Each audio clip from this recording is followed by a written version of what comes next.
ibihe byiza kuri wowe kandi subscribe, reka ngushimire cyane kandi nkwifuriza ibihe byiza, kugubwa neza ndetse no kuryoherwa. Reka kandi nawe utarakanda subscribe nkusabe rwose nkwinginga cyane ngo uyikandeho kugira ngo ibiganiro byacu ujye ubibonera igihe. Yes, ni operation y'isegonda rimwe, just a click, you click ubundi tugakomeza kuryoherwa. Reka rero mbifurize mwese aho muri kumererwa neza. Muri uyu mwanya ni umwanya w'ikiganiro cyacu, n'undi biganiro byacu ni ibiganiro bya gospel, ni ibiganiro tuba tuganira cyane ku bikorwa bibera muri gospel. Mbere y'uko mbabwira inkuru y'uyu munsi cyangwa se umukozi w'Imana tuza kuvuganaho uyu munsi, ndagira ngo mbabwire ku nkuru eshatu ziri gutrendinga hano hanze. Inkuru ya mbere ni inkuru twakozeho ivuga ku nsengero ziri gufungwa. Umukozi w'Imana Pasiteri Antoine Rutayisire, muzi ko yagizeho reaction ndetse amatayito menshi yagiye azavuga ngo ababaye cyane. Rutayisire agize icyo atangaza muri uyu mwanya, rero amaze gutangaza nuko ibyo yatangaje byose bivugiye n'ubundi mu mubabaro, ko hari amagambo yakoresheje akakaye cyane cyane nk'ijambo igitugu. Hari yavuze ngo amategeko donc ari gutwaza abantu igitugu n'ibindi nk'ibyo ngibyo. Mu mwanya rero ushize akaba yavuze ati ayo magambo ndemera ko nakoresheje amagambo akakaye, akaba yapologizinze cyangwa se yasabye imbabazi. Hanyuma indi nkuru ihari nuko Aime Uwimana amaze gushyira hanze amashusho y'indirimbo ye nziza cyane. Ni indirimbo Aime Uwimana yise N'uw'igikundiro, akaba ari indirimbo nziza cyane. Mwareba amashusho ye. Iyi ndirimbo ntago ari indirimbo cyashya, audio yayo irasanzwe, ntago ari nshyashya, ariko Aime Uwimana yafashe gahunda yo gufata indirimbo nyinshi yagiye akora mu myaka yashize, azikorera amavideo, akaba agenda adusorera kamwe kandi zisohoka neza cyane rwose. Aime, big up. Hanyuma indi nkuru yindi nababwira nuko All Women Together ni igiterane gikomeye cyane gitegurwa na Apotre Mignone wa Women Foundation ndetse na Noble Church. Ni igiterane gikomeye ngaruka mwaka, muzi ko umwaka ushize ndetse na First Lady yakitabiriye n'abandi banyacyubahiro batandukanye. Kuri inshuro rero kirabera muri Kigali Arena, akaba kitangira uyu munsi tariki 6 z'ukwezi kwa munani kugeza tariki ya 9 z'ukwezi kwa munani. Ni kizamara iminsi 4. Abari Kigali nyamureka ntimucikwe, abari Kigali ntimucikwe, ntimutangwe. Nahoze mbona umushuti wanjye Cyusa Benjamin ari ku cyamamaza abwira abantu ati nyamureka ntimuzamisinge, ntimuzabure. Kuri iyi nshuro kandi hazaba hari abahanzi bakomeye cyane, harimo umuhanzi witwa Sinach muramuzi, n'umuhanzi wo muri Nigeria yaherukaga mu Rwanda ubwo yari yatumiwe na Patient Bizimana muri Easter Celebration. Akaba azwi cyane ku ndirimbo yitwa I Know Who I Am. Nyamureka ntimuzabure rwose, ntimubure, kuko aba ari ibintu byiza cyane cyane abamama. All Women Together, mwese. Iyo avuze All Women ntago abavuze abo muri Noble Church cyangwa se abo muri Women Foundation, ahubwo abavuze All Women, abadamu mwese, abamama mwese, mukitabire kandi murafashwa, ndetse n'abapapa. Ntekereza ko namwe mugiyeyo mwakungukirayo byinshi. Reka nkomeze rero mbararikire kwitabira kino giterane.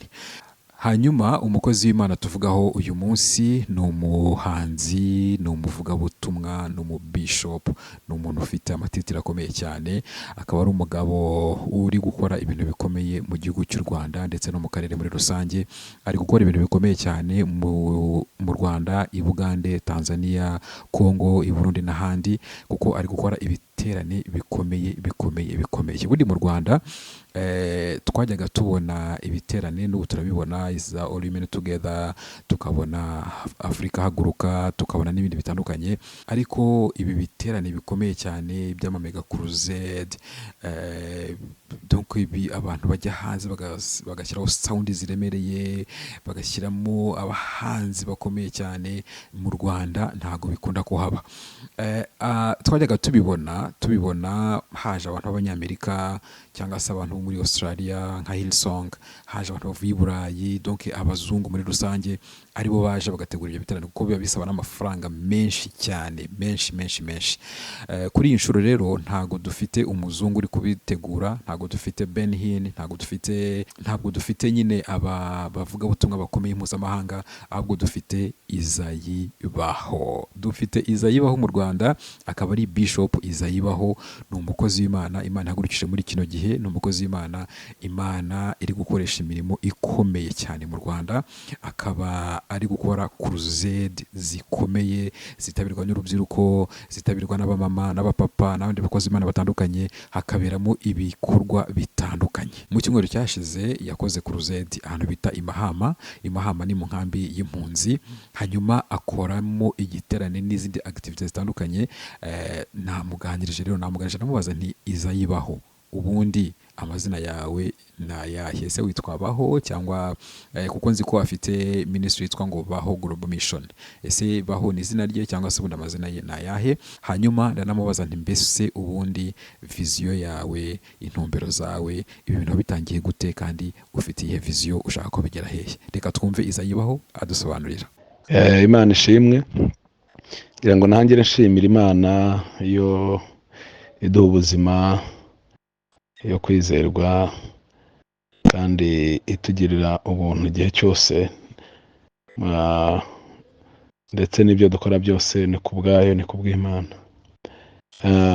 Ubundi amazina yanjye nitwa Uwihirwe Izayi. Nk'uko warumbaje uti se Izayibaho, Baho niryo zina ryawe?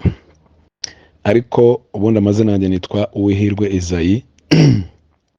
Ahubwo Baho ni izina ryaje duhereye, wenda nsubira inyuma gatoya, nigize kugira inzozi, ngira inzozi ndota, nari nicaye ahantu mu modoka y'akazi, noneho mbona abantu cyane cyane nabonaga urubyiruko bagenda bakanywa imiti imeze nk'ibinini byo kwiyahura, barangiza bakinaga mu mazi nk'abiyahura. Ariko bagera mu mazi bagatera induru cyane, bagatera induru bati turapfuye, mudutabare, turapfuye. Noneho jyewe iryo jwi nagerageje no kwirengagiza ariko biranga, ngeze aho mfata icyemezo cyo kuva mu modoka y'akazi nirukanka cyane. Noneho ntangira kureba uburyo bwo kubarokora no kubavana mu mazi, ndagerageza mbavanamo. Noneho ariko ko nirukaga bavuga ngo turapfuye, jyewe nagiye niruka mvuga ngo Baho, Baho, Baho, mu izina rya Yesu Baho, ngenda gutyo mvuga gutyo. Noneho ntangira kubakuramo mbavanamo, ndetse nibuka ko hariho umusore umwe nakuyemo, nari namufashe n'isura ebana ku buryo mpuye nawe, wenda nuko byari mu nzozi, ariko mpuye nawe ebana namwibuka tu, namwibuka, ariko ntekereza ko wenda simbizi. So kuva icyo gihe rero maze kumuvanamo umusore, naramuhobeye n'umunezero n'ibyishimo. Noneho ntangira gushimira Imana, nezerewe n'amarira araza, nezerewe cyane. Ariko nari njyamye rero ngaramye gutyo, nkangutse nsanga nyine koko narize bisanzwe, n'amarira yatembye mu matwi. Nangira gukubita amatwi nyine mvugana, izi nzozi ndose zimeze zite? Ariko nyuma narashe gukomeza gusenga. Iryo jambo rivuga ngo Baho n'iryo jwi rivuga ngo Baho ntabwo ryigeze riva muri jye, ryagumye kungiraho ububasha, nkasenga nkagerageza ibishoboka byose, Baho imbera Baho. Nibwo natangiye, ngira ngo radiyo mu cyo gitangira, dutangiraho ibiganiro, tubyita Baho. Ndetse ndabyibuka ko n'uwahamagaraga kuri telefone kwa kundi uvuga ngo alo, twe twaravugaga ngo yahamagara ukitaba uvuga ngo Baho, cyangwa se akavuga ati Baho, ukavuga Baho. So biba imeze nk'ibintu bihoraho. Ndibuka n'ibiganiro twagiye dukora ahantu hatandukanye, hari radiyo za kera zitwaga Contact, ntabwo zigihari, kuri Flash igihe cy'abakanyamibwa urabyibuka, ndetse no kuza no kwisanga hariya mwakoraga n'ahandi. Baho iba Baho. Ntangira rero gukora ibiterane bito ariko byitwa Baho, ndetse nsohora n'indirimbo yitwa Baho na album launch ya mbere. Iyo concert twayise Baho. So Baho nuko ryaje, nuko ryakomeje. Noneho abantu bose bashaka kumenya Izayi wari we bakavuga ni Izayibaho, ni Izayibaho, bitangira gutyo. Noneho nanjye najya nivuga nkavuga nitwa Izayibaho. Noneho Baho riba izina nagumanye nyine, sibyo ko naje kurikunda ndetse n'abana twese tukitwabaho. Ubwo nguko warumbaje rero izina baho cyangwa amazina nyayo. Ubundi amazina rero no Ubuhirwe Isayi, hanyuma abaho ryaje gutyo, ariko ubu niryo ryafashe cyane. Hanyuma naje rero gufungura minisiteri y'ivugabutumwa yitwa Baho Global Mission. Baho Global Mission, minisiteri ivuga ubutumwa cyane cyane mu rubyiruko, mu bigo by'amashuri, ariko no kujya inama. Burya urubyiruko rwinshi rukeneye inama, rukeneye kuganirizwa, rukeneye kugirwa inama. Rero nguko ubwo nari nkisobanura Baho ko yaje gukomera kugeza na n'ubu ngubu Baho yabaye Baho. Ubundi umuhamagaro wanjye n'icyo tugamije nka minisiteri ni ivugabutumwa, ni ukwamamaza ubutumwa bwiza, ni ugukomeza umubiri wa Kristo kugira ngo ugire ububyutse ndetse tunawutera intege, ariko aho bishoboka naho tukaba twafasha uko Imana idushoboje. Twebwe ntabwo Baho Global Mission ari itorero cyangwa ari idini, oya, ntabwo ari itorero, ntabwo ari idini, nta nubwo iyo ifungura, ahubwo ifatanya n'andi matorero ahari asanzwe. Bakatubwira bati turashaka gukora iki, dufatanye, cyangwa se tukaza tukabwira ati tugiye kubwiriza ubutumwa hano, muze dufatanye kugira ngo abantu bari bwiyemeze kureka ibibi bose mubafashe, mubarere, bakurikiranwe nk'uko n'abandi bakurikiranwa.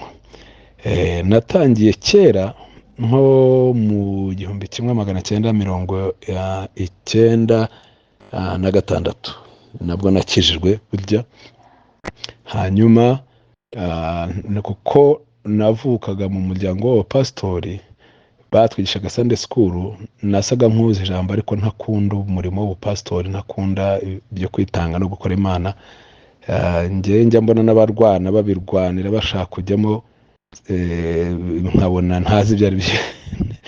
Ariko ubundi nk'umuntu uwuzi wawubayemo, ntabwo ari umurimo wenda wo kuvuga ngo wo kurwanira kugira gute, kuko ni umurimo wo kwitanga no kwiyanga, ni umurimo wo guca bugufi cyane, ni umurimo wo kugira bimwe wigomwa ku bw'abandi, ni ibintu igihe cyawe ugasanga n'ibindi byinshi cyane. So abana bashumba benshi rero ntabwo bakunze kuwukunda kuko baba bazi ubuzima bikomere bibamo n'ibindi. Kugira rero ubona umwana w'umupasitori wiyemeje kuba mu murimo, mu by'ukuri haba hariho ubwitange bukomeye no kuba yarubashyijwe ry'Imana pe, kuko biba bigoye, ariko iyo ari ijwi ry'Imana ntabwo warihakanira. Gusa icyo tuba tuzi kenshi, tuba tuzi imbaraga z'Imana, tuba tuzi Imana yagiye ikora, tuba twaragiye tubona Imana n'ibitangaza byayo. Ubwo rero nguko wenda nari ntangiye mvugaho make, ariko mvuga ko intego yacu ni ivugabutumwa, ni ukwamamaza ubutumwa bwiza, kandi n'umuhamagaro uko nahamagawe ni uko wenda hari igihe nzababwira ibyanjye byinshi biba biri mu nzozi umuntu yagiye abona, ko nahamagawe ibiterane tuba dukora imirimo. Ubundi twatangiye dukora ibiterane bito bito, nkabikora gutyo gazenguruka ibihugu duturanye, mu Rwanda, za Burundi, Kongo, Kenya, Tanzania, za Ethiopia, Cameroon n'ahandi. Niho twatangiye dukora gutya, ariko nyuma Imana iza kumpuza n'abandi, noneho bakora ibiterane, ndabafasha, turafatanya, tugavuga ubutumwa, ubundi tugategurira abandi bavuga ubutumwa bakomeye n'indi miryango itandukanye, kugeza nanone igihe numvise nanone ko nkwiye gukomeza gukora bya biterane n'ubundi twakoraga. Nibyo biterane rero tumazemo n'iminsi, ubu mu kwezi kwa 7 na 24 tukoze igiterane mu karere ka Kirehe, aho bita Mahama, kandi cyari igiterane benshi bitabiriye, benshi barakizwa. Ariko byandi byo kuvuga gukizwa, kureka ibyaha kuko bivuye ku mutima, umuntu akabona ariko ko nibyara meaning ibyo avuze, ndetse abandi barakira, kandi turacyakomeza. Kwa 8 tariki 9, 10, 11 ndetse guhera ku 8 nabwo turakora ikindi giterane Mbarara za Uganda, ahantu za Isingiro na Kivale, tuvuga ubutumwa bwiza kandi turizera ko abantu benshi bumva ubutumwa bwiza bagahindukira umwami Imana. Hasigaye amatorero ari aho ngaho akabafasha kugira ngo bashobore gukora mu buryo bw'umwuka. Ibiterane byacu rero barimo ibintu byinshi, barimo kuguhanira n'urubyiruko, haba harimo siporo, amakipe agakina, harimo ndetse n'aba VIP bakina n'abandi bashumba bagakina imipira, ariko twanitse tukavuga ubutumwa. Haba harimo ibintu byinshi, haba hari inama, haba harimo siporo, haba harimo ubusabane, haba harimo guhimbaza, kuramya, habamo ijambo ry'Imana no gusengera abarwayi. Nyuma yaho tukabisoza byose n'ibiterane by'ivugabutumwa bihuje ibihumbi n'ibihumbi by'abantu. Yego ngo kuko bimeze. Turizera ko Imana izakomeza kuduha umugisha, ndetse turimo turasenga ngo abantu babyumve, babisengere, babishyigikire. Nk'umwaka utaha rwose turifuza gukora ibindi biterane byinshi, kandi ndizera ko Uwiteka ashobora byose, nta na kimwe kimunanira. Rero Imana ibahe umugisha, kandi aho muri hose mukomeze namwe kuyikorera mu mihamagaro yanyu itandukanye. Murakoze.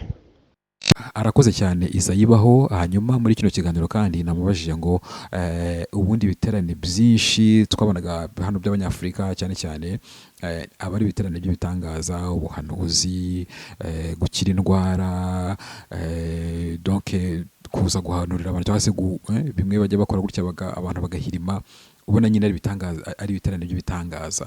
Urugero nabaha ni nka Kayanja, uko abikora ibiterane bye ubona ari more miracle than preaching, cyangwa se TD Jakes nababwiye mu minsi ishize, nawe uko yakoraga ibiterane bye wabonaga ari more miracle than preaching.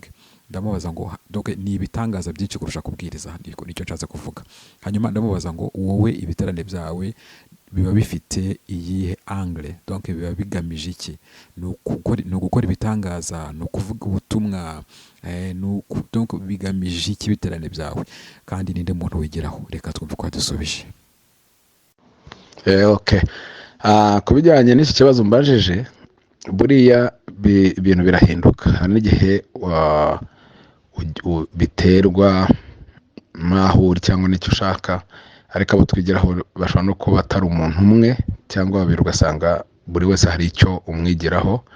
Ariko burya uwo twigiraho cyane ni Kristo Yesu, kuko tuba dushaka niwe udahinduka, niwe tuba twigiraho muri byose. Nubwo hari abantu buri wese umuntu agira icyo amwigiraho. Nakavuze Bonke, kuko niwe mbona akenshi duhuza, agamije ivugabutumwa ariko n'ibitangaza bikaba. Natwe nuko biterwa n'icyo umwuka urashaka gukora aho hantu.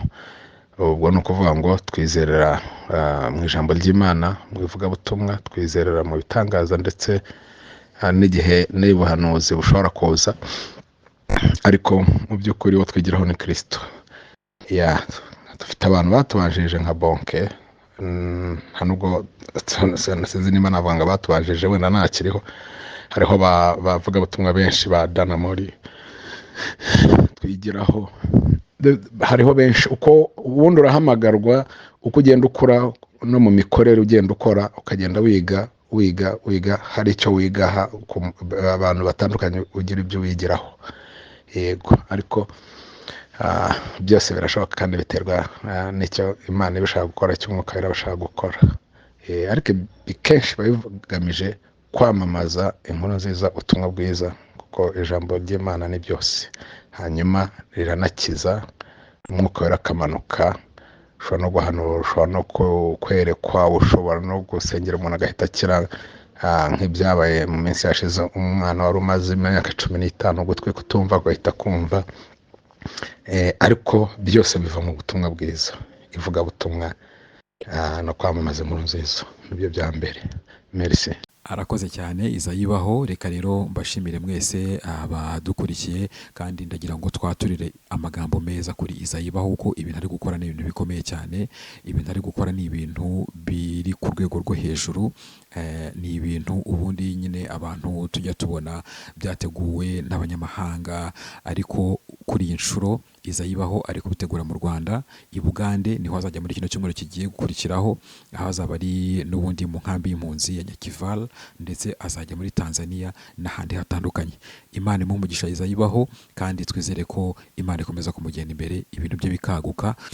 Mu by'ukuri Izayibaho ni umuntu ufite izina rikomeye cyane, ni umuntu ufite izina rizwi mu itangazamakuru, ni n'umuntu ukwiye gushyigikirwa kandi agatezwa imbere. Reka rero tubashimire cyane, mukomeze mugire ibihe byiza.